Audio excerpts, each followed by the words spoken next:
السلام عليكم حبايبي، ان شاء الله كامل تكونوا بخير وعلى خير. ان شاء الله يوصلكم هذا الفيديو نتوما بصحه وعافيه عليكم وعلى البلاد ان شاء الله.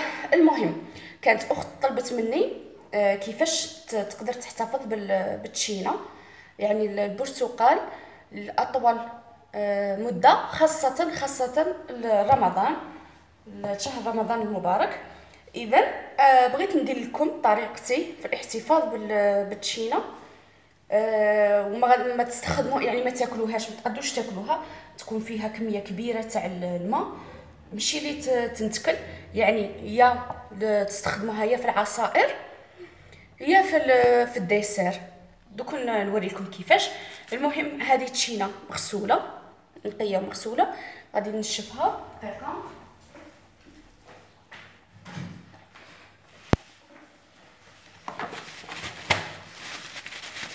نشفها مليح، ما خصش يكون فيها الماء. نتيا واش ديري الا كانت عندك كميه كبيره كيما هكا، واش ديري تغسليها كامل، تحطيها في كسكاس، تخليها تقطر نهار كامل هي، ومن بعد تبداي تخدمي فيها. هنا واش ندير، نجيب لاغاب، نجيب لاراب هاي ليكم، ونحي كامل هذاك القشر.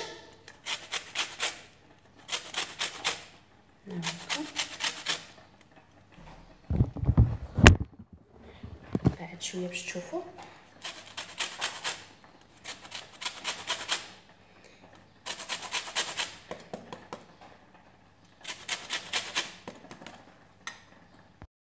هنا واش تحصل على هاد الحبه تاع التشينه، على هاد القشور. هاد القشور كي تكملي كاع الحبات تاعك، لميهم ديريهم في قابصه ولا في بورت مونجي، طلعيهم في الكونجيلاتور. في عوض لا تستعملي لافاني، استعملي هذا نورمال، تقدري تكرطي غير بالخدمي ولا يعني عفوا بمغرف ولا ترفدي عادي، تزيري شويه غادي تنحالك. ولا كنتي باغيه تستعملي كميه كبيره، ولا عندك مثلا طلبيات تاع حلوى، ولا جبدي كامل بورت مونجي الباطه هذيك الصغيره، ومن الاحسن ديرهم في علب صغار باش هكا ما يفسدولكش. تهوديها تحت تخدمي بها كاع كومبلي هكا، تستغني على الشراء تاع لافاني. وذوق تاع البرتقال كما راكم عارفين، ذوق لا يقارن باي اكستري ولا باي افون. المهم نروحوا لهاد الحبه تاع التشينا. الا كنتي باغيه ديريها عصائر، الا كنتي باغيه ديري هاد التشينا كامل عصائر، نحي لها هاد الابيض، على خاطر هاد البيوضيه راها تزيد المراره في الجو تاعك. الا عادي ما تاثرش فيك مثلا، وغادي تزيدي لها الليم وتعصري فيها الليم، ماشي مشكل. المهم هاد البيوضيه خواتاتي تطلق المراره في العصير تاعكم. حاجه اخرى قلت لك، الا بغيتي ديريها عصائر، قسميها دي ترونش، قطعيها دي ترونش مربعات، وديريها في الساشي تاع الكونجيلاسيون، طلعيها الكونجيلاتور. الا كنتي باغيه ديريها مثلا ديسير، تخليها حبه كيما راها، كي تحبي تجبدي باش تخدمي ديسير، تقسميها تحطيها في ما يكون عادي، يعني درجه حراره العاديه، ولا شويه سخون شويه دافي. تقسميها على كي تشوفيها طرات، تقسميها على زوج، تعصري وتخدمي بها الديسير اللي بغيتي. هذه هي الطريقه تاعي في حفظ البرتقال. سينو الا ما كنتيش تسحقي هاد القشور، كونجليها عادي نورمال.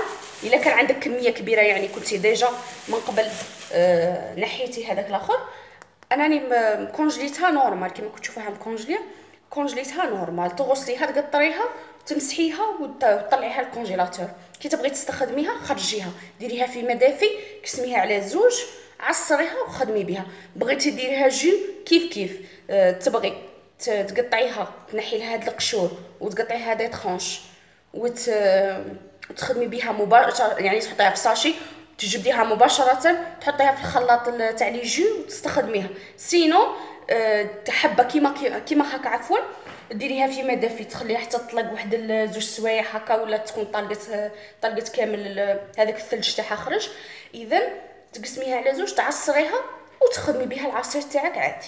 هذه هي طريقتي في حفظ البرتقال. ان شاء الله تستفادوا منها خواتاتي، ومنها رمضان راه جاي، هذيك هي تكونوا ديتوا فكره على حفظ البرتقال. نفس الشيء، نفس الطريقه بالنسبه لحفظ الليمون، نفس الطريقه تحبي تحطيه حب، تحبي تربيه وتطلعيه كيما تبغوا. ونلتقي الى وصفه ولا تدبيره اخرى ان شاء الله.